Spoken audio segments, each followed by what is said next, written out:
கர்த்தர் நல்லவர். அல்லேலூயா, அல்லேலூயா. நம்ம ஏற்கனவே வாசித்த அந்த சங்கீதத்தை எடுத்துங்க. 147ஆம் சங்கீதம், ஆண்டவர் கொடுத்த வார்த்தை 13ஆம் வசனத்தை சேர்ந்து வாசிங்க. 147:13. அவர் உன் வாசல்களின் தாழ்பால்களை பலப்படுத்தி உன்னிடத்தில் உள்ள உன் பிள்ளைகளை ஆசீர்வதி. ரெண்டு விஷயம் இருக்கு. வாசல்களின் தாழ்பால்களை கர்த்தர் என்ன செய்கிறார்?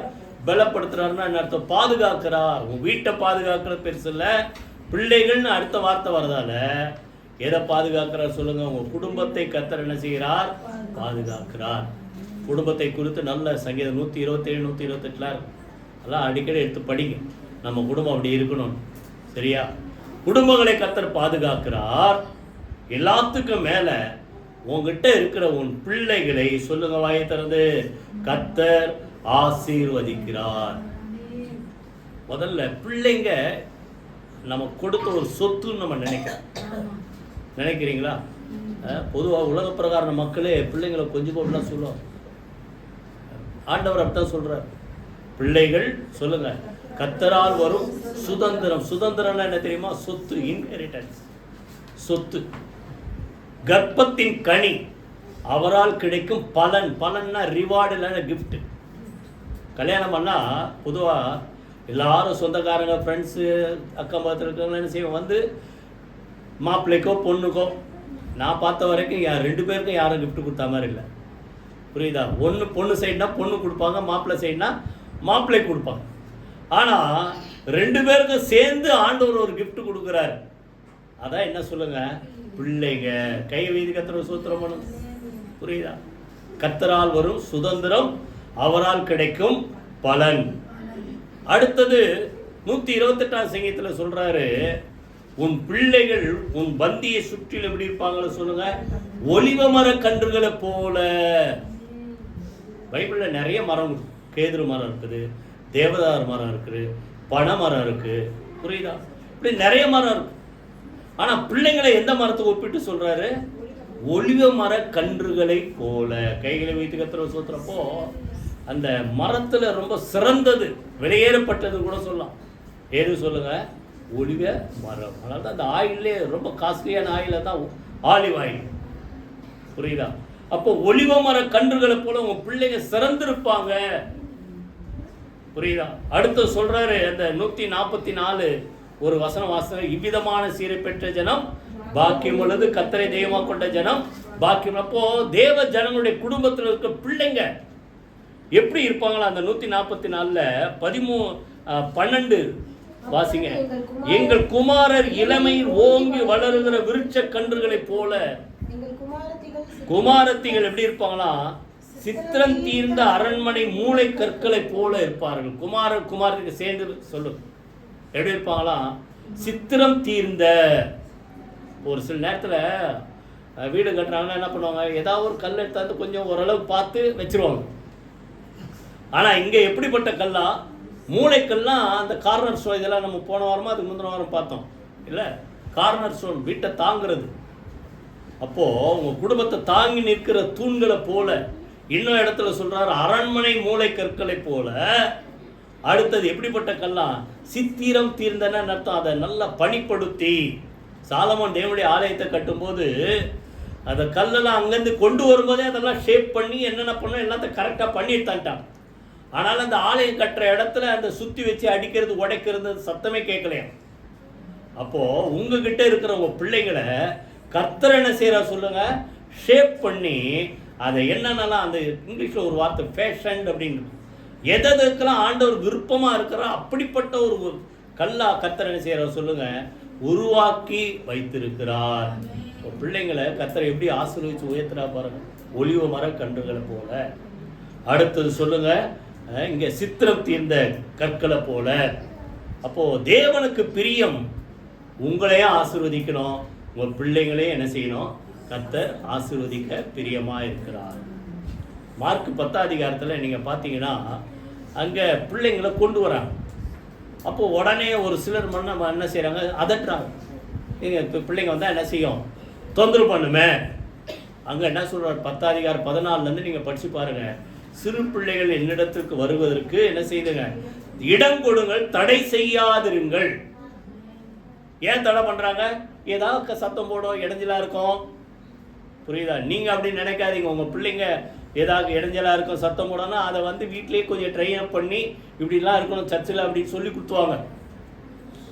அதுக்கு பயந்து பிள்ளைங்களை கூப்பிட்டு வராம இருந்தா பிள்ளைங்க என்ன செய்யணும்? ஆண்டவர் சமூகத்தில் வளரணும்.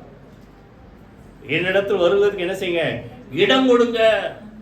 அண்ணாளுக்கு ஆண்டவர் பிள்ளை கொடுத்தார், சாமுவேலை கொடுத்தார். கொடுத்தவன அந்த அம்மா சொன்னது என்ன தெரியுமா? அவன் எப்பொழுது தேவ சந்நிதியில் காணப்படும்படி நான் அங்க கொண்டு போய் அவனை விடுவேன்றான். ஏற்கனவே பொருத்தனை பண்ணதால இருந்தாலும் அப்போ நீங்க உங்க பிள்ளைங்க எங்க இருக்கணும்னு நினைக்கணும் சொல்லுங்க? தேவ சமூகத்தில் இருக்கணும்னு நினைக்கணும். அந்த ஒலிவ மர கன்று கூட பார்த்தீங்கன்னா அந்த சகரியால 4ஆம் அதிகாரம் நினைக்கிறேன், அதில் ஒரு வார்த்தை இருக்கும், 2 ஒலிவ மர கிளைகளை காண்பித்தார். அந்த ஒலிவ மர கிளைகள் என்னன்ட்டு சகரியா கேட்கிற தேவதூதனை பார்த்து, இது உனக்கு தெரியாதா? இந்த ஒலிவ மர கிளைகள் எது தெரியுமா? தேவ சமூகத்தில் நிற்கிற தேவனுடைய மக்கள். புரியுது? அப்போ ஒலிவ மர கன்றுகள் போல உங்க பிள்ளைங்கன்னா, உங்க பிள்ளைங்க எங்க நிற்கணும் சொல்லுங்க? வாய திறந்து. ஞாயிற்றுக்கிழமை தேவ சமூகத்தில் வந்து நிற்கணும். இப்போ செவ்வாய்க்கிழமை நீங்கள் என்ன செய்யணும் சொல்லுங்க?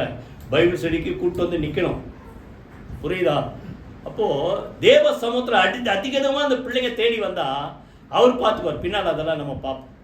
புரியுதா? நீங்கள் ரொம்ப கவலைப்பட்டு அதுக்காக என்ன செய்யுது, கரிசனையோடு தான் இருக்கணும். ஆனால் கவலைப்படாது. புரியுதா? பிள்ளைங்களுக்காக ஜெபம் பண்ணுங்க. புரியுதா? சரி, நேரம் இல்லாத சொல்கிறேன். அனைத்து அவர்களை ஆசீர்வதித்தார் போடுது மார்க்கில். இன்னொரு இடத்துல மத்தையில் அதே சம்பவத்தை சொல்லும்போது 18ஆம் அதிகாரத்தில் ஒரு வார்த்தை இருக்கும், இந்த பிள்ளைங்களை அற்பமாக நினைக்காதீங்க. நம்ம நினைக்கிறோம் சின்ன பிள்ளை தானே, ஆனால் அந்த சின்ன பிள்ளை மேலே ஆண்டவர் கருத்தாக இருக்கிறார். அவர் என்ன செய்கிறாரா, இந்த பிள்ளைகளுக்குரிய தேவ தூதர்கள் பரலோகத்தில் இருக்க பிதாவுடைய சமூகத்தை இப்போது என்ன செய்கிறார்கள், தரிசிக்கிறார்கள். அப்போ இங்கே உட்கார்ந்துருக்கிற சின்ன பிள்ளையிலேருந்து பெரிய பிள்ளைங்க வரைக்கும் உங்களுக்குன்ட்டு ஆண்டவர் சொல்லுங்க யாரை வச்சிருக்காரு, அப்பாயிண்ட் பண்ணியிருக்காரு சொல்லுங்க? வாயத்தரன்னு சொல்ல மாட்டீங்களா? யாரை வச்சிருக்காரா? ஏஞ்சல்ஸ் வச்சிருக்காரு. நீங்க நினைக்கலாம் ஸ்கூல் போகும்போது வரும்போது, காலேஜ் போகும்போது வரும்போது, ஆண்டவரே நீங்க பாதுகாத்து கொள்ளுங்க, ஜெபம் பண்ணணும். காரணம் என்ன தெரியுமா? அந்த பிள்ளைகளுக்குரிய தேவ தூதர்கள் கூடவே இருந்து பாதுகாக்க. அந்த பிள்ளைங்களுக்கு என்ன தேவை, என்ன சூழ்நிலையில் இருக்குது, என்ன உதவி தேவைன்ட்டு அங்கே போய் தேவ சமூகத்தில் போய் ஆண்டவர்கிட்ட பதில் கொண்டு வந்து இந்த பிள்ளைங்கள் கொடுக்குறாரு. இதெல்லாம் யோசித்து பாரு.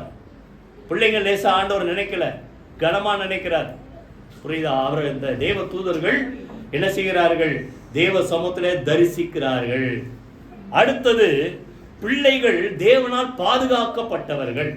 அதான் வாசல்களின் தாப்பாள்களை பலப்படுத்தி. மோசேயுடைய சங்கீதம் 91 முதல் சங்கீதம் முதல் வார்த்தை சொல்லுங்க, உன்னதமானவரின் மறைவில் இருக்கிறவன் சர்வ வல்லவருடைய நிழலில் தங்குவான். எப்போ சின்ன பிள்ளைங்க ஜெபம் பண்ணாலும் அந்த வசனத்தை சொல்லி நான் ஜெபம் பண்ணேன். ஏன் தெரியுமா? மோசே பிறந்த நாள்லேருந்து சாகர நாள் 120 வயசு, அதுவரைக்கும் தேவனால் மறைக்கப்பட்ட ஒரு மனுஷன். அப்போ உங்க பிள்ளைங்களை கர்த்தர் மறைப்பார், கர்த்தர் பாதுகாப்பார். புரியுதா? பிள்ளைய வந்து 3 மாதம் வரைக்கும் வீட்டில் மறைச்சாங்க. ஏன்னா ஆண் பிள்ளையெல்லாம் என்ன செய்யணும், நதியில் போட்டணும்னு ஒரு கட்டளை. அழகான பிள்ளை பார்த்து இது எப்படி நான் நதியில் போடு, எப்படி இதை சாவுக்கு ஒப்பு கொடுப்பட்டு 3 மாதம் எப்படியோ பாதுகாத்துட்டாங்க. ஆனால் அதுக்கு மேலே ஒழிச்சு வைக்க முடியலன்னொன்னே நதியில் போட்டாங்க. ஆனால் ஒரு சின்ன பெட்டி செஞ்சு பெட்டியில் வச்சு நதியில் விட்டாங்க. கடைசியில் பார்த்தா அந்த பிள்ளை எங்கே வளர்ந்தது, எவன் ஆண் பிள்ளையெல்லாம் கொலை செய்யணும்ட்டு கட்டளை கொடுத்தானோ அவன் வீட்டிலேயே மோசையை கர்த்தர் மறைத்தார். கை வைதி கர்த்தர் சோத்திரம். புரியுதா? அப்போ ஆண்டவர் உங்க பிள்ளைங்களை நல்லா கவனிங்க. பிள்ளைங்களை ஆண்டவர் எப்படி பாதுகாக்கிறார் பாருங்க. கொலை செய்யணும்னு நினைச்சவன் அவன் அரண்மனையில் அவன் செலவுல இவன் வளர்றான். அதற்கு பிறகு பார்த்தா 40 வருஷம் மீதியான் தேசத்துல மறைத்தார். அதுக்கப்புறம் பார்த்தா 40 வருஷம் இங்க வனாந்தரத்தில் ஆண்டவர் மறைத்தார். கடைசியில செத்து அவங்க அடக்கம் பண்ணப்பட்டு இதுவரைக்கும் தேடுறாங்களாம். சொல்றாங்க மோசேயினுடைய பிரேத குழி இதுவரைக்கும் யாருமே பார்க்கல. எங்க அடக்கம் பண்ணாரு யாருக்கும் தெரியாது. புரியுதா? அப்போ உங்க பிள்ளைங்க மேல ஆண்டவர் எவ்வளவு கவனமா இருக்கிறார், எப்படி பாதுகாக்கிறார். மோசேயை போல பிறந்த நாள்ல இருந்து சொல்லுங்க கடைசி நாள் வரைக்கும் உங்கள் பிள்ளைகளை கர்த்தர் என்ன செய்வார் சொல்லுங்க? பாதுகாப்பார். திருப்பி அந்த வார்த்தை சொல்லுங்க, உன் வாசல்களின் தாழ்பாகளை பலப்படுத்தினா உன் குடும்பத்தை கர்த்தர் பாதுகாத்து சொல்லுங்க, உன்னிடத்தில் உள்ள உன் பிள்ளைகளை கர்த்தர் ஆசீர்வதிக்கிறார். என் பிள்ளைங்க நல்லா இருக்கிறாங்கன்ட்டு நீங்க சொல்லலாம். ஆனா இதை விட ஒரு வார்த்தை வாசிங்க. இப்போ ஏசாயா 61:9 யாராவது ஒருத்தர் வாசிங்க. ஏசாயா 61:9.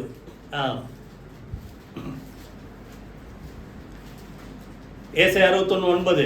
அவர்கள் சந்ததியானது ஜாதிகளின் நடுவிலும் அவர்கள் சந்தானமானது ஜனங்களின் நடுவிலும் அறியப்பட்டிருக்கும். நல்லா கவனிங்க. உங்க பிள்ளைங்களை பார்க்கிற மக்கள் இவங்க யார் என்று சொல்லுவாங்க. அறியப்பட்டிருக்கும்னா அவர்கள் தெரிந்து கொள்ளப்பட்டவர்கள் யாருன்னு சொல்லணும்? அவங்க தேவனுடைய பிள்ளைங்க. அடுத்தது அவர்களை பார்க்கிற எல்லாரும் என்ன சொல்லுவாங்கன்னா, அவர்கள் சொல்லுங்க கர்த்தரால் ஆசீர்வாதம் பெற்ற சந்ததி என்று அறிந்து கொள்வார்கள். பார்க்கிறவங்க இந்த பிள்ளைங்கிட்ட ஏதோ ஒரு விசேஷம் இருக்குது. உலகத்தில் எத்தனை கோடி மக்கள் இருக்கிறாங்க, ஆனா இந்த பிள்ளைங்கிட்ட ஏதோ ஒரு விசேஷம் இருக்கு. ஏன் இது? கர்த்தரால் ஆசீர்வதிக்கப்பட்ட பிள்ளை என்று சொல்லி, ஆசீர்வதிக்கப்பட்ட பிள்ளை என்று சொல்லி மற்ற மக்கள் என்ன செய்வார்கள் சொல்லுங்க? அறிந்து கொள்வார்கள். அதனால கர்த்தர் உன் குடும்பத்தை பாதுகாக்கிறார், உன் பிள்ளைகளை என்ன செய்கிறார் சொல்லுங்க? ஆசீர்வதிக்கிறார். 3 காரியம். இந்த பிள்ளைங்க நல்லா இருக்கணும், ஆசீர்வாதமா இருக்கணும்னா எல்லாம் ஆண்டவர் தான் செய்கிறார். இருந்தாலும் நமக்கு கொடுக்கப்பட்ட ஒரு சில காரியங்கள் நம்ம சுருக்கமாக பார்த்து சீக்கிரம் முடிச்சிருவோம். சங்கீதம் 37 சங்கீதம் 25, 26 2 வசனம் வாசிங்க. 37 சங்கீதம் 25, 26. தாவீது சொல்றார், தன்னுடைய முதிர் வயசுல நான் இளைஞனா இருந்தேன், முதிர் வயசு வரைக்கும் வாழ்ந்து பார்த்துட்டேன், ஆனாலும் நீதிமான் கைவிடப்பட்டதையும் அவன் சந்ததி அப்பத்துக்கு இறந்து திரிகிறதை நான் காணவில்லை. நல்லா சொல்லுங்க. தாவீது சொல்றாரு, நான் சின்ன வயசுல இருந்து பார்த்துட்டேன், நீதிமான கர்த்தர் என்ன செய்யல? கைவிடல. அப்ப நீதிமான கைவிடல் என்று அவன் வாழ்க்கை மாத்திரம் அல்ல, அவன் பிள்ளைங்க எனக்கு இது இல்லை அது இல்லைன்ட்டு குறப்பட்டதை நான் என்ன செய்யல? பார்க்கல. அப்போ நீங்க நீதிமானா இருந்தா சொல்லுங்க, வாயை திறந்து நான் சொல்லுங்களேன், நான் நீதிமானா இருந்தா என் பிள்ளைங்களுக்கு என்ன இல்லை? குறைவில்லை. குறைவோடு இருக்கிறத நான் என்ன செய்யல? பார்க்கல. பின்னால சொல்றாரு, அவன் நித்தம் இறங்கி கடன் கொடுக்கிறான். நீதிமான் என்ன செய்வான் சொல்லுங்க? மற்றவனுக்கு கொடுப்பான். அடுத்தது அவன் சந்ததி ஆசீர்வதிக்கப்படும். கைகளை வைத்து கர்த்தரை ஸ்தோத்திரம். அப்போ உங்க சந்ததி, உங்க பிள்ளைங்க ஆசீர்வதிக்கப்படணும்னா முதல்ல நம்ம யாரா இருக்கணும் சொல்லுங்க? நம்ம நீதியா நடக்கணும். நீதிமான். 112 சங்கீதத்தில் முதல் 2 வசனம் கர்த்தருடைய வார்த்தையின்படி நடக்கிற வாசிங்க. 112 1 2 2 வசனம் வாசிங்க. 112 112 1 2. கர்த்தருக்கு பயந்து அவர் கட்டளைகளில் மிகவும் பிரியமாயிருக்கிற மனுஷன் பாக்கியவான். இப்போ நம்ம அப்படி இருந்தா நம்மளோட முடியறது இல்லை. நல்லா கவனிங்க. நீங்க ஆண்டவர் அதிகமா தேடனா, நீங்க அவருடைய வார்த்தையை வாசித்து அதுபடி நடந்தா நம்ம சந்ததி ஆசீர்வதிக்கப்படும். 2ஆம் வசனம், அவன் சந்ததி பூமியில் பலத்திருக்கும், செம்மையானவருடைய வம்சம் ஆசீர்வதிக்கப்படும். அப்ப நம்ம செம்மையா நடந்தா நம்ம வம்சம் என்ன செய்யுங்க? வாயத்தர சொல்லுங்களேன், ஆசீர்வதிக்கும். பார்த்தீங்கன்னா 26ஆம் அதிகாரம் நீங்க அப்புறம் படிச்சு பாருங்க. ஈசாக்கு அந்த தேசத்துல என்ன செய்தான்? விதை விதைத்தான். கர்த்தர் அவனை ஆசீர்வதித்ததினால் என்னது? அந்த வருஷத்துல எத்தனை மடங்கு பலன் சொல்லுங்க? 100 மடங்கு பலன். 100 மடங்கு பலன். இதை பார்த்தாங்க பொறாம கொண்டு பெலிஸ்தர், அந்த கிழக்கு புத்தர், அவன் வெட்டின துறவெல்லாம் என்ன செய்தான்? மூடி போட்டான். அதுக்கப்புறம் என்னாச்சு? வேற துறவு தோணலாம், கிணறு தோணலான்ட்டு ட்ரை பண்ணி, அந்த காலத்தில் அந்த இப்போ இருக்கிற வசதியெல்லாம் கிடையாது, கடினமான வேலை துறவு தோன்றது. துறவு தோணுன்னே தோண்டி தண்ணி வர வரைக்கும் வெயிட் பண்ணுறான். 26ஆம் அதிகாரம் அப்புறம் படிச்சு பாரு. தண்ணி வந்ததுக்கப்புறம் என்ன சொல்கிறான்? இந்த கிணறு எனக்கு, எங்களுது, எங்கள் தேசத்தில் தோண்டி இருக்க, இது எங்களுக்கு சொந்தம். புரியுதா? அப்போது உடனே அவர் விட்டார், ஏசேக்கு அப்படின்னு பேரை விட்டு விட்டார். சரி, சோர்ந்து போல இன்னொரு இடத்துல போய் தோன்றாரு. அங்கே வரான், தண்ணி வர வரைக்கும் வெயிட் பண்ணிட்டு தண்ணி வந்தவொடனே இதுவும் எங்களுதுன்றான் பொறாமையில். அப்போ அதையும் விட்டு கொடுத்தாரு ஈசாக்கு. புரியுதா? அதுக்கு என்ன பேர் வச்சாரு? சித்தனா. அப்போ நல்லா கவனிங்க, உங்க பிள்ளைங்க நீங்க வளரும் போதே வளர்க்கும் போதே எதை கற்றுக் கொடுக்கணும்? என்ன கற்றுக் கொடுக்கணும்? விட்டு கொடுக்கறத கற்றுக் கொடுங்க. ஈசாக்கு ஏன் விட்டு கொடுத்தார் தெரியுமா? ஆபிரகாம் விட்டு கொடுத்ததால தான் ஈசாக்கு விட்டு கொடு. அந்த குணம் அவளுக்கு வருது. வாக்குவாதம் யாருக்கு வருது? லோத்துக்கும் ஆபிரகாமுக்கும் அந்த வேலைக்காரங்களும் வாக்குவாதம் வருது. ஆபிரகாம் விட்டு கொடுக்குறார். நம்ம சகோதரன் நம்ம விட்டு கொடுக்கணும், சண்டை போடக்கூடாது. உனக்கு எது பெஸ்டா தெரியுதோ அந்த நீ எடுத்துக்க, அந்த பக்கம் நீ போ, நீ விட்டு கொடுக்கறத நான் எடுத்துக்கிறேன் அப்படின்னு விட்டு கொடுத்த குணம் ஆபிரகாமுக்கு இருந்ததால தான் அதை ஈசாக்குக்கு சொல்லி கொடுக்குறாரு. புரியுது? எத்தனை பேர் புரியுது? பிள்ளைங்களுக்கு இதெல்லாம் சொல்லி கொடுங்க. புரியுதா? பிள்ளைங்க திடீர்னு ஏதாவது தெரியாதனமா அந்த ஒரு ஸ்கூல்ல அது இருந்து தான் எடுத்துட்டு வந்துட்டேன்னா அப்படியா சந்தோஷப்படாதீங்க. இதெல்லாம் செய்யக்கூடாது. போய் நாளைக்கு போய் யாருன்னு தெரியலனாலும் போய் மிஸ்ஸுக்கிட்டே கொடுத்து என்ன செய்ய கொடுத்துரு. அப்போ நல்லா கவனிங்க, அடுத்ததை பிடுங்கிறதுக்கு சொல்லி கொடுக்காதீங்க, விட்டு கொடுக்கறத சொல்லி கொடுங்க. உன் பிள்ளைங்க ஆசீர்வதிக்கப்படும். அவன் விட்டு கொடுத்தான், 2 துறவை விட்டு கொடுத்தான். 3ஆவது துறவு தோணுன வாக்குவாதமே பண்ணல. அப்போ சொல்றாரு, ரெகோபோத் கர்த்தர் நமக்கு தேசத்துல பலுகி பெருக இடம் கொடுத்தார். அப்பதான் ஆண்டவர் ஆசீர்வதிக்க வர்றாரு. 26ஆம் அதிகாரம் நீங்க அந்த ஒரு வசனத்தை மாத்திரம் நீங்க வாசிங்க. 24ஆம் வசனம், 20 ஆதியாகமம் 26 24 மாத்திரம் வாசிங்க. ஆண்டவர் வந்து என்ன சொல்றாரு பாருங்க.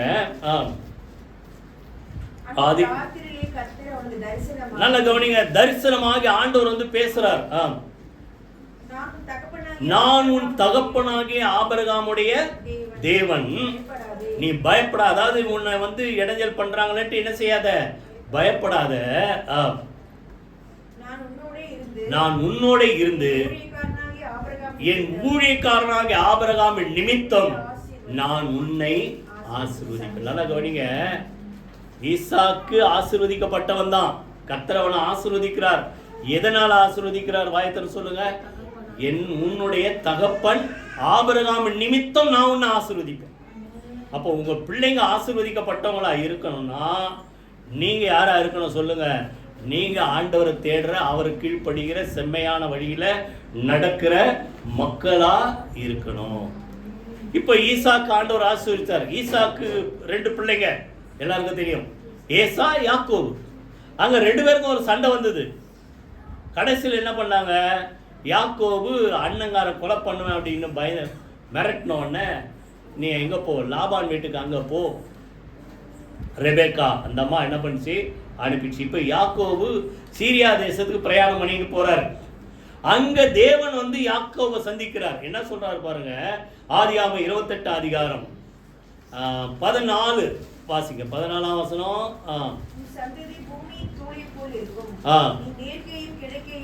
நல்லா கவனிங்க, ஒரே ஒரு நிமிஷம் நான் எடுக்கிறேன். அங்க பாத்தீங்கன்னா அவன் ஒரு தரிசனம் பார்க்கறான். ஒரு தரிசனத்துல ஒரு ஏணி பூமியிலிருந்து வானத்து வரைக்கும் இருக்குது. தேவதூதர்கள் ஏறுகிறவர்களும் இறங்குகிறவர்களுமாய் இருந்தார்கள். அதுக்கு மேல கர்த்தர் இருந்து ஒரு வார்த்தை சொல்ற 13ல, நான் உன் தகப்பனாகிய வாசிங்க ஆபிரகாமின் தேவனும் ஈசாக்கின் தேவனுமாகிய கர்த்தர். இப்போ யாக்கோவுக்கு தரிசனமாகி அவனை ஆசீர்வதிக்கிறார். ஈசாக்குக்கு என்ன சொல்ற? உங்க அப்பா ஆபிரகாம் நிமித்தம் உன்னை நான் ஆசீர்வதிக்கிறேன். இங்க யாக்கோவுக்கு என்ன சொல்றாரு? உன் தகப்பனாகிய ஆபிரகாம் அப்படின்னா தாத்தானோட வச்சிங்க. புரியுதா? உன் தகப்பனாகிய ஆபிரகாம், அடுத்தது ஈசாக்கு நிமித்தம். புரியுதா? நான் அவருடைய தேவன். ஆனால இன்னைக்கு நான் என்ன செய்ய போறேன்? உன்னை ஆசீர்வதிக்க போறேன். நீ படுத்திருக்கிற பூமியை உனக்கு சொந்தமா தருவேன். உன் சந்ததி பூமியின் தூளை போல் இருக்கும். அடுத்து சொல்றாரு, நீ இடம் கொண்டு பெருகுவாய். உன் சந்ததிக்குள் பூமியின் வம்சங்கள் எல்லாம் ஆசீர்வதிக்கப்படும். கைகளை வைத்து கர்த்தரை ஸ்தோத்திரம். இதெல்லாம் புரிஞ்சுதா உங்களுக்கு? என்ன சொல்றேன்? உங்க பிள்ளைங்க நல்லா இருக்கணும்னா நீங்க ஆண்டவரை தேடுற மக்களா இருந்தா உங்கள் நிமித்தம் யாக்கோபா ஆசீர்வதிக்க காரணம் அப்பா ஈசாக்கு நிமித்தம், தாத்தா ஆபிரகாம் நிமித்தம். புரிஞ்சுதா? அடுத்தது இப்ப யாக்கோபுக்கு 12 பிள்ளைங்க. எப்படி வருது பாருங்க ஆசீர்வாதம். தலைமுறை தலைமுறையா, சந்ததி சந்ததியா வருது. அப்போ யாக்கோபுக்கு 12 பிள்ளைங்க. அந்த 12 பிள்ளைங்கள்ல ஒருத்தனா யோசேப்பை ஆண்டவர் ஆசீர்வதிக்கும் போது என்ன சொல்றாரு? 49 அதிகாரம் ஆதியாகமம் 25 யாராவது வாசிங்க. ஆதியாகமம் 49:25. உன் தகப்பனுடைய தேவனாலே அப்படி ஆயிற்று, அவர் உனக்கு துணையா இருப்ப. இங்கே சொல்றாரு யாக்கோபு யோசேப்பு ஆசீர்வதிக்கும் சொல்றாரு, இது என்னால மாத்திரமல்ல, மிற்புதாக்களுடைய தகப்பனுடைய தேவனாய் இருக்கிற அவராலே ஆசீர்வதிக்கப்பட்டாய், சர்வ வல்லவராலே அப்படி ஆயிற்று. அவர் என்ன செய்வாரா? உயர வானத்திலும் உண்டாகும், கீழே ஆழத்தில் உண்டாகும். மூணாவது, ஸ்தனங்களுக்கும் கர்ப்பங்களுக்குரிய ஆசீர்வாதம் எல்லாமே இருக்குது. பின்னால திருப்பி சொல்றாரு 26ல, உன் தகப்பனுடைய ஆசீர்வாதங்கள் என் பிதாக்களுடைய ஆசீர்வாதங்களுக்கு மேற்பட்டதா இருந்து உன் உச்சந்தலையின் மேல், சுருக்கமா சொல்ற, உன் உச்சந்தலையின் மேல் இறங்குவதாக. கைகளை வைத்து கர்த்தரை சொல்லுமா, நீதிமானுடைய சிரசின் மேல் சொல்லுங்க ஆசீர்வாதம் தங்கும். எதனால இதெல்லாம் நம்ம பார்த்தோம், புரியுதா? நம்ம பெற்றோர்கள், நம்ம முன்னோர்கள் ஆண்டவரை தேடுற மக்கள் அந்த. அப்போ நீங்க அப்படி இருந்தா உங்க பிள்ளைங்க மேல ஆசீர்வாதம் இரு. யோசேப்பை பார்த்து சொல்றான், உச்சந்தலையின் மேல தேவனுடைய ஆசீர்வாதம் வந்து இறங்கும். காரணம் என்ன தெரியுமா? அவங்க மேல இருக்கிற பிதாக்கள் ஈசாக்கு, ஆபிரகாம், இவங்களாம் என்ன செய்தாங்க? தேவனுக்கு பிரியமாய் வாழ்ந்தார்கள். கைகளை வைத்து கர்த்தரை ஸ்தோத்திரம் பண்ணுவோமா? உங்க சந்ததி, உங்க பிள்ளைங்க ஆசீர்வாதமா இருக்குன்னா நம்ம ஒழுங்கா ஷார்ட்டா. ரெண்டாவது ஏசாயா 54:13. ஏசாயா 54:13 யாராவது வாசிங்க. உன் பிள்ளைகள் எல்லாரும் எடுத்துட்டீங்களா? 861 பக்கம். உன் பிள்ளைகள் எல்லாரும் கர்த்தரால் போதிக்கப்பட்டிருப்பார்கள், உன் பிள்ளைகளுடைய சமாதானம் பெரிதாயிருக்கும். குடும்பத்தில் 2 பிள்ளைங்க இருந்தால் 2 பிள்ளைங்க ஒருத்தரோட ஒருத்தர் ஐக்கியமாக இருக்காங்களா, விட்டு கொடுக்குறாங்களா, உதவியாக இருக்காங்களா, ஒத்தாசையாக இருக்கிறாங்களா பாருங்க. பிள்ளைங்களுக்குள்ள சமாதானமாக இருக்காங்களா, இல்லை பொறாமையில் வேகிறாங்களா? சின்ன பிள்ளைங்க வரைக்கும் அப்படி ஓடிடும், கொஞ்சம் பெருசானதான் தெரியும் இல்லை? அப்போது அவங்க பெரிய ஆளானதுக்கு அப்புறம் சமாதானமாக ஒருத்தருக்கு ஒருத்தர் விட்டு கொடுத்து வாழணும்னா என்ன செய்யணுமா? சொல்றாரு, உன் பிள்ளைகள் எல்லாரும் யாரால போதிக்கப்பட்டிருக்கணும்? சொல்லுங்க வாயத்திலிருந்து, கர்த்தரால் போதிக்கப்பட்டிருப்பார்கள். பிள்ளைகளை கர்த்தர் போதித்து நடத்துவதற்கு கத்து கொடுக்கறது யாரு? நம்ம தான். அதான் சொல்றாரு, பிள்ளையானோ நடக்க வேண்டிய வழியில அவனை நடத்து, முதிர் வயது வரைக்கும் அதை விடாம இருப்பான். புரியுதா? ரெகுலரா சர்ச்சுக்கு வரணும், ரெகுலரா பைபிள் படிக்கணும், நல்ல பாட்டு பாடி ஜோமன், இதெல்லாம் நீங்க தான் கத்துக் கொடுக்கணும். நீங்க கத்து கொடுத்தா தேவனை அறிகிற அறிவு வந்துட்டா, புரியுதா? கர்த்தர் கத்து கொடுக்க வேண்டிய நேரத்துல கர்த்தர் கத்து கொடுக்க ஆரம்பிப்பார். அப்ப ஆரம்பம் யாரு சொல்லுங்க? நம்ம தான். எத்தனை பேர் புரியுது? நீங்க கத்து கொடுத்தாதான் சொல்லுவாங்க. நம்ம ஊர்ல என்ன சொல்லுவாங்க? தொட்டில் பழக்கம் யாருக்கு தெரியாது இந்த பழமொழி? நான் சொல்ல வானான்னு நினைச்சாதான். புரியுதா? தொட்டில் இருந்து என்னத்தை சொல்லி கொடுக்குறீங்க, அதான் கடைசியில் கண்ணை மூடுற காலம் வரைக்கும் ஃபாலோ ஆகும். இப்போ சின்ன வயசுல இருந்து பிள்ளைங்களை இப்படி வளர்க்கணும். கர்த்தரால் அவர்கள் போதிக்கப்பட என்ன செய்யணும்? நீங்க இடம் கொடுக்கணும். அப்படி இருந்தா அந்த பிள்ளைங்க எப்படி இருப்பாங்களா? இதே ஏசாயால 65:23 வாசிங்க. ஏசாயா 65:23. அவர்கள் விருதாவாக உழைப்பதில்லை, துன்பம் உண்டாக பிள்ளைகளை பெறுவதும் இல்லை, அவர்களும் அவர்களோட கூட அவர்கள் சந்தானமும் கர்த்தராலே ஆசீர்வதிக்கப்பட்ட சந்ததியாய் இருப்பார். நீங்க அவங்கள கரெக்டா நடத்த வேண்டிய வழியில நடத்தி ஆண்டவரை கற்றுக் கொடுங்க. ஆண்டவர் சமூகத்தை எப்படி தேடுறது கற்றுக் கொடுங்க. அப்படி இருந்தா நீங்க வேஸ்டா உங்க பலன் போகாது. அடுத்தது, துன்பம் உண்டாக பிள்ளைகள் பெறுவதில்லை. புரியுதா? இன்னைக்கு எத்தனை தாய் தகப்பன் ஏண்டா உன்னை பெத்தன்னு இருக்குது. நீங்களே யாரும் சொல்ல மாட்டீங்க, உலகத்தில் எப்படி சொல்லுவோம்? ஏண்டா. புரியுதா? அப்போ அப்படி நீங்க நொந்துக்காத இருக்கணும்னா பிள்ளைங்களுக்கு யாரை கற்றுக் கொடுங்க? கர்த்தர் சமூகத்தை என்ன செய்யுங்க? கற்றுக் கொடுங்க, பழக்குங்க. கர்த்தர் சமூகத்தில் அதுக்கு தான் சொல்றேன். பிள்ளை அப்படி இப்படி ஓடும், எல்லாம் பண்ணோம். ஆனாலும் நம்ம என்ன செய்யணும்? கூட்டு வந்து கற்றுக் கொடுக்கணும். இங்க புரியுதா? தொந்தரவு பண்ணுவோம், வீட்டிலே விட்டு வந்தா கடைசியில் என்ன ஆகும்? அது கற்றுக்க வேண்டிய வயசுல கற்றுக்காது. புரியுதா? அதனால பிள்ளைங்களை விட்டு வராதிங்க. இப்போ யாராவது விட்டு வந்தீங்கன்னா அடுத்த என்ன செய்யுங்க? கூட்டு வந்துடுங்க. சரியா? எத்தனை பேர் புரியுது? பிள்ளைங்க எங்க வளரணும்? திருப்பி சொல்ற அண்ணால் சொன்ன மாதிரி அவன் தேவ சமூகத்திலே வளரும்படி. புரியுதா? கர்த்தர அறிவு அவனுக்கு வந்துச்சுன்னா அவன் ஒழுங்கா இருப்பான். நீங்க பாத்தீங்கன்னா நியாயாதிபதிகள்ல ஏலி தான் தீர்க்கதரிசி, நியாயாதிபதி கூட. கடைசியில ஏலிக்கு அப்புறம் யார் வந்தது சொல்லுங்க? யார் வந்தது? சாமுவேல் வராரு. சாமுவேல் ஏலியோட பிள்ளை இல்லை. புரியுதா? சாமுவேல் லேவி கோத்திரம் தான், ஆனா ஏலியோட பிள்ளை இல்லை. இங்க பாத்தீங்கன்னா ஏன்னா அவர்கள் ஏலியுடைய 2 பிள்ளை ஒப்னி பினகாஸ் கர்த்தரை அறியாதிருந்தார்கள். அவர்கள் அந்த வசனம் யாரோ வார்த்தீங்களா? நல்லா இருக்கும். 2 அதிகாரம் நியாயாதிபதிகள் 2 அதிகாரம் 10 சாரி அது இல்லை 1 சாமுவேல் 2 அதிகாரம் 1 சாமுவேல் 2 அதிகாரம் 11 12 வாசிங்க. அந்த பிள்ளையும் ஆசாரியனாகிய ஏலிக்கு முன்பாக கர்த்தருக்கு பணிவிடை செய்து கொண்டிருந்தான். ஏலியின் குமாரர் அதுதான் நல்ல கவனி. சாமுவேல் போய் ஊழியம் செய்யறான், ஆனா ஏலியுடைய பிள்ளைங்க தான் அங்க செய்யணும். அவங்க என்ன செய்தாலாம்? பேலியாளின் மக்களாக இருந்தார்கள், கர்த்தரை அறியாதிருந்தார்கள். சின்ன வயசுலேயே ஆண்டவர் அறிகிற அறிவு அவனுக்கு கத்து கொடுத்திருந்தா அவங்க எந்த பக்கம் மக்களா இருந்திருக்க மாட்டாங்க. பேலியாளின் மக்கள்னா உலக பிரகாரமான துன்மார்க்கமான வாழ்க்கை, அப்படி இருந்திருக்க மாட்டாங்க. கடைசியில பார்த்தா ஏதாரு ஒப்னி பினகாஸ்க்கு வர வேண்டிய ஊழியம் யாருக்கு வந்தது? சாமுவேலுக்கு. சாமுவேல் தேவ சமூகத்துல வளர்ந்தான். அதை நியாயாதிபதிக்கு எதுக்கு சொன்னா, திருப்பி அதை வாசிங்க. 2 அதிகாரம் 10 நியாயாதிபதிகள் 2 அதிகாரம் 10 வசனம் வாசிங்க.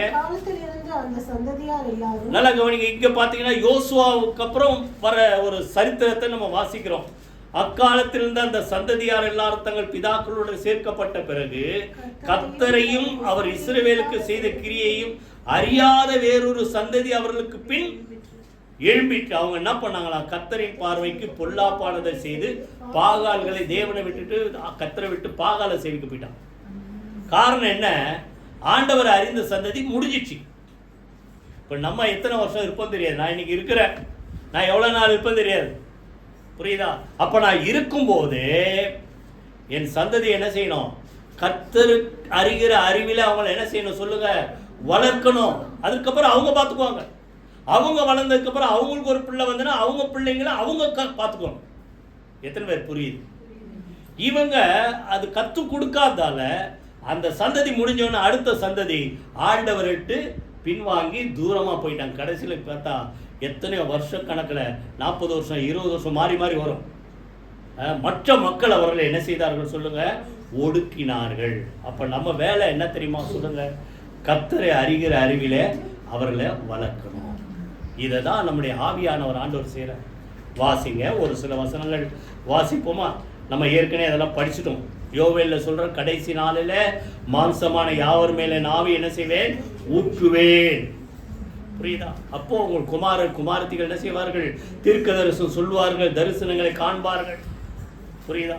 அப்போ ஆவியானவருக்குள்ள நீங்க கத்து கொடுத்துட்டா, அவர் உள்ள வந்துட்டா எல்லாவற்றையும் சொல்றார். ஆண்டவர் சொல்ற சகலத்தையும் குறித்து அவர் என்ன செய்வார்? உங்களை போதித்து நடத்துவார். அதுக்கு நீங்க என்ன செய்யணும்? கத்து கொடுங்க. அதற்கு பிறகு ஆண்டவர் பார்த்துக்குவார். புரியுதா? ஆனா அதை கத்து கொடுக்கிற வேலை நம்ம கையில் இருக்கு. உபாகமத்தில் சொல்றாரு, நான் அடிக்கடி சொன்னதால ஷார்ட்டா சொல்றேன். வசனம் நோட் பண்ணி 6 அதிகாரம் 6, 7.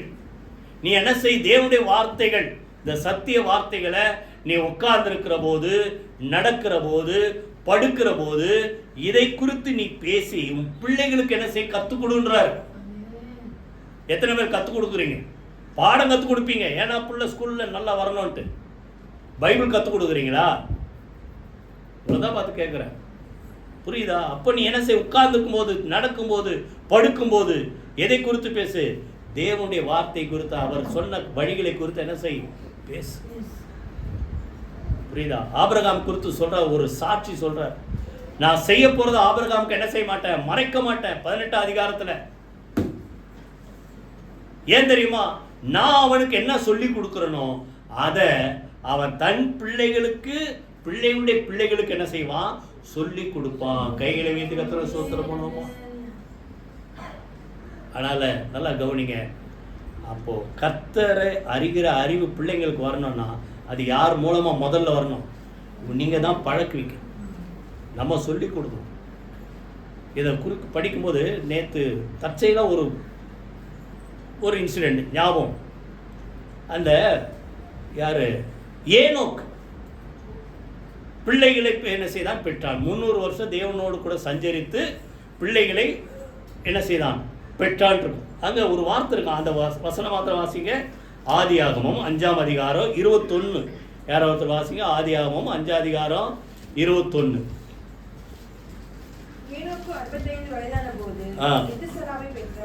ஏனோக்கு 65 வயசாகும் போது மெத்துசலாவை பெற்றான். மெத்துசலாவை பெற்ற பின் 300 வருஷம் தேவனோடு சஞ்சரித்து கொண்டிருந்து குமாரரையும் குமாரத்திகளையும் பெற்றான். நல்லா கவனிங்க. ஏனோக்கு மெத்துசலாவை பெறும்போது எத்தனை வயசு சொல்லுங்க? 65 வயசு. அப்போ ஏனோக்குக்கு ஒரு ஆண்டவர் ஒரு வெளிப்பாடு கொடுக்கிறார், ரகசியம். அங்க முதல்ல என்ன பார்த்தோம்? ஆபிரகாமுக்கு நான் ரகசியத்தை என்ன செய்ய மாட்டேன்? மறைக்க மாட்டேன். ஏன்னா நான் அவனுக்கு சொல்லி கொடுக்கறத அவன் யாருக்கு சொல்லி கொடுப்பான்? தன் பிள்ளைகளுக்கு சொல்லி கொடுப்பான். அப்ப நீங்க ஆண்டவர் சமூகத்தில் உட்கார்ந்து நீங்க அவர்கிட்ட கற்றுக்கொண்டால் அநேக ரகசியத்தை உங்களுக்கு சொல்லி கொடுப்பாரு, நீங்க அவங்களுக்கு சொல்லி கொடுப்பீங்க. இப்ப இந்த பாயிண்ட் வாங்க. மெத்துசலான்ட்டு பேர் வைக்கிறார். ஏன்னா நல்லா கவனிங்க, மெத்துசலா அந்த பேருக்கு அர்த்தம் என்னன்னா அவன் மரிக்கும் போது அது நடக்கும். தமிழ்ல சொல்லுங்க, மெத்துசலா என்ன பேர் அர்த்தம்? அவன் மரிக்கும் போது அது நடக்கும். when he is dead it shall come, இல்லைன்னா it shall happen. அப்போ நல்லா கவனிங்க.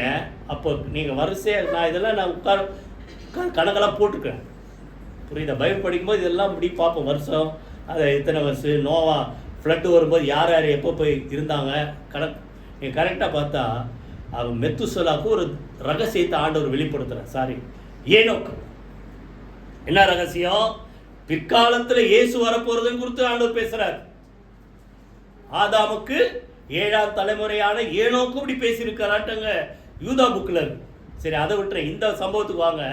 மெத்துசலான்னு ஏன் பேர் வைக்கிறான்னா, இந்த மெத்துசலா எப்போ மரிக்கிறானோ அந்த வருஷத்துல இது நடக்கும். எது நடந்தது? படிச்சா தானே தெரியும். எது நடந்தது? ஜலப்பிரளயம் வந்தது.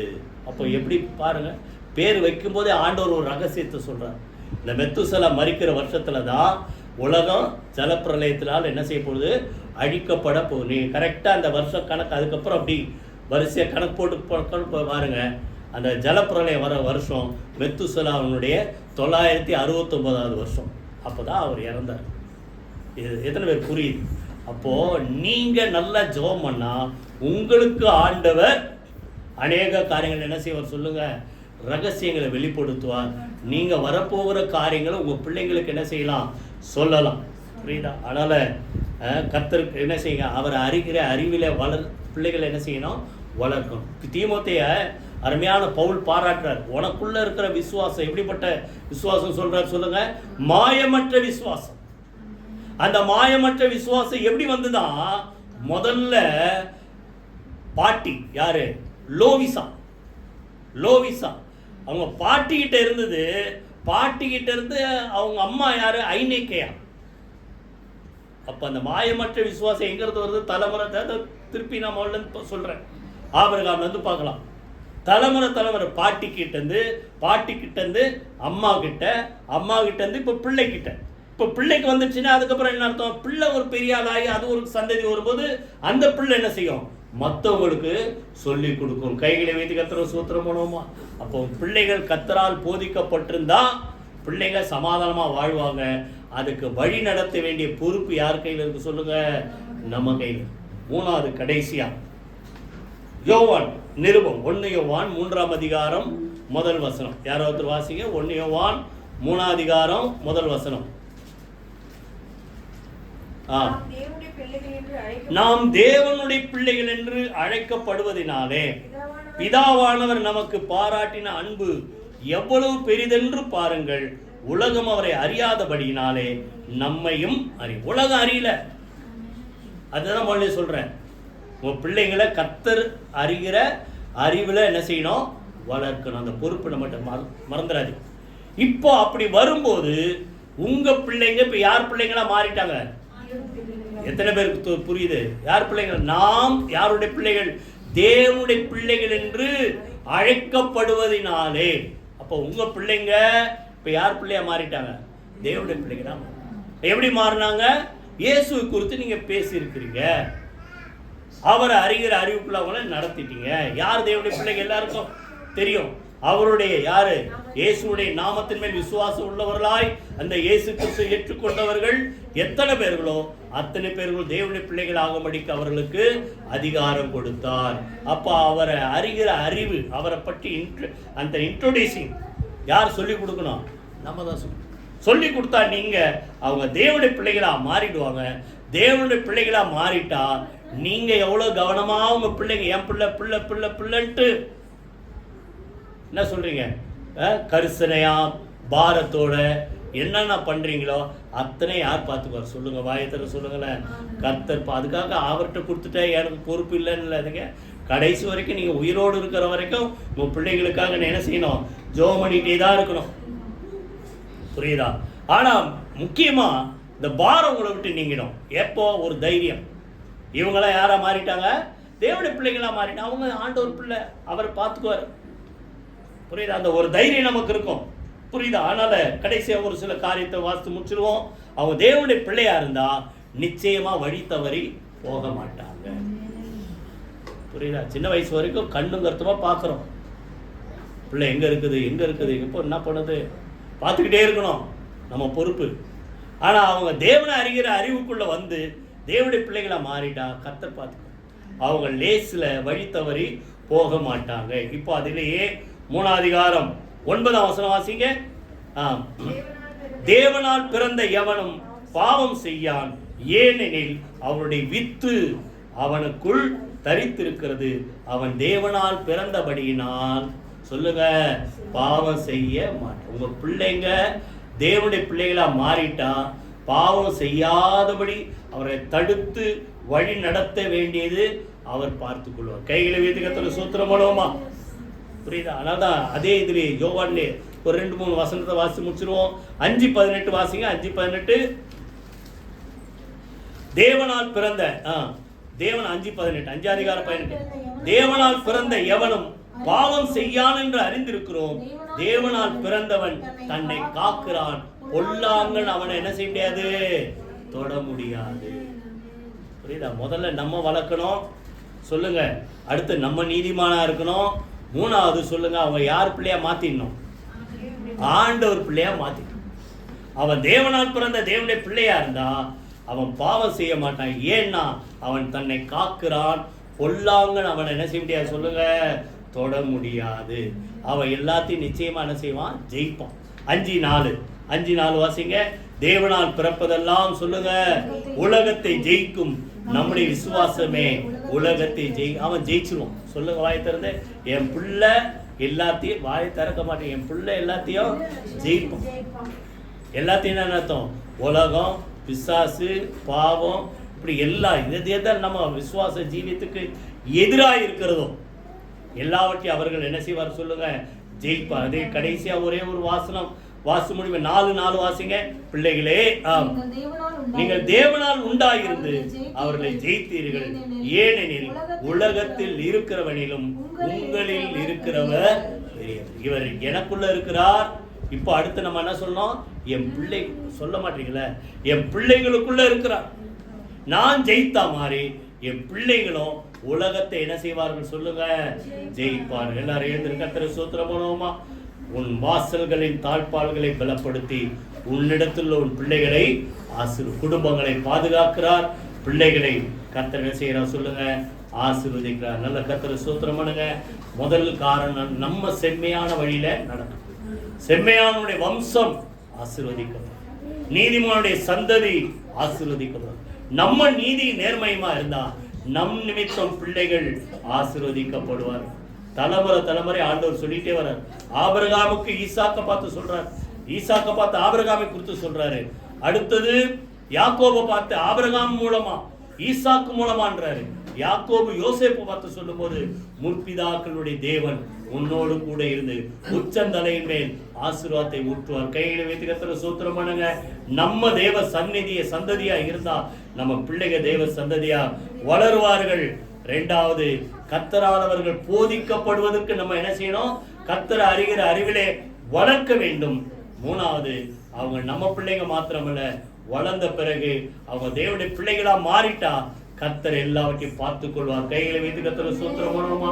நன்றி தகப்பனே, நீ கொடுத்த வார்த்தைக்காக நாங்கள் நன்றி செலுத்துறோம். ஆண்டவரே, குடும்பங்களை பாதுகாக்கிற கர்த்தர், பிள்ளைகளை ஆசீர்வதிக்கிற கர்த்தர், சகல விதத்திலும் ஆசீர்வதிப்பதற்காக நன்றி செலுத்துறோம். யோசேப்பு ஆண்டவரை ஆசீர்வதிப்பட்ட காரணம் ஆபிரகாம், ஈசாக்கு, யாக்கோபு. அதே போல ஆண்டவரே, நாங்கள் கர்த்தாவே எங்கள் பிள்ளைகளுக்கு அறிகிற அறிவிலே வளர்வதற்கு அதை கற்றுக் கொடுக்கிற பொறுப்பை எங்களுக்கு கர்த்தர் தந்திருக்கிறீர். இந்த வழியிலே கர்த்தாவே இந்த பிள்ளைகளை நடத்த உதவி செய்யுங்க தகப்பனே. எல்லாவற்றுக்கும் மேலாக எங்க பிள்ளைங்க அவர்கள் தேவனுடைய பிள்ளைகள் என்ற அதிகாரத்துக்குள்ளாக வர கர்த்தர் அனுக்கிரக செய்வீராக. இந்த பிள்ளைகளை கர்த்தர் வழி நடத்துவீராக, கர்த்தர் ஏற்றுக்கொள்வீராக, பாதுகாப்பீராக. ஒரு பிள்ளையாக இயேசுவை தேவனுக்கு ஒப்பு கொடுத்தது போல இந்த பிள்ளைகளை நாங்கள் உமக்கு இயேசுவின் நாமத்தினாலே ஒப்பு கொடுக்கிறோம். பிள்ளைகளை கர்த்தர் ஆசீர்வதிங்க, பாதுகாத்துக் கொள்ளுங்க. இயேசு கிறிஸ்துவின் ஜீவனுள்ள ஜெயமுள்ள நாமத்தில் ஜெபிக்கிறோம் நல்ல பிதாவே, ஆமென், ஆமென். நம்முடைய கர்த்தராகிய இயேசு கிறிஸ்துவின் கிருபையும் பிதாவாகிய தேவனுடைய அன்பும் பரிசுத்த ஆவியானவருடைய அந்யோன்ய ஐக்கியமும் நம்ம அனைவரோடு சகல பரிசுத்த அனைவரோடும் ஆண்டவராகிய இயேசு கிறிஸ்து வருக மட்டும் இருப்பதாக. ஆமென். என் ஆத்துமாவே கர்த்தரை ஸ்தோத்திரி, என் முழுவதுமே பரிசுத்த நாமத்தை ஸ்தோத்திரி. என் ஆத்துமாவே கர்த்தரை ஸ்தோத்திரி, அவர் செய்த சகல உபகாரங்களை மறவாதே. ஆமென், ஆமென். God bless you.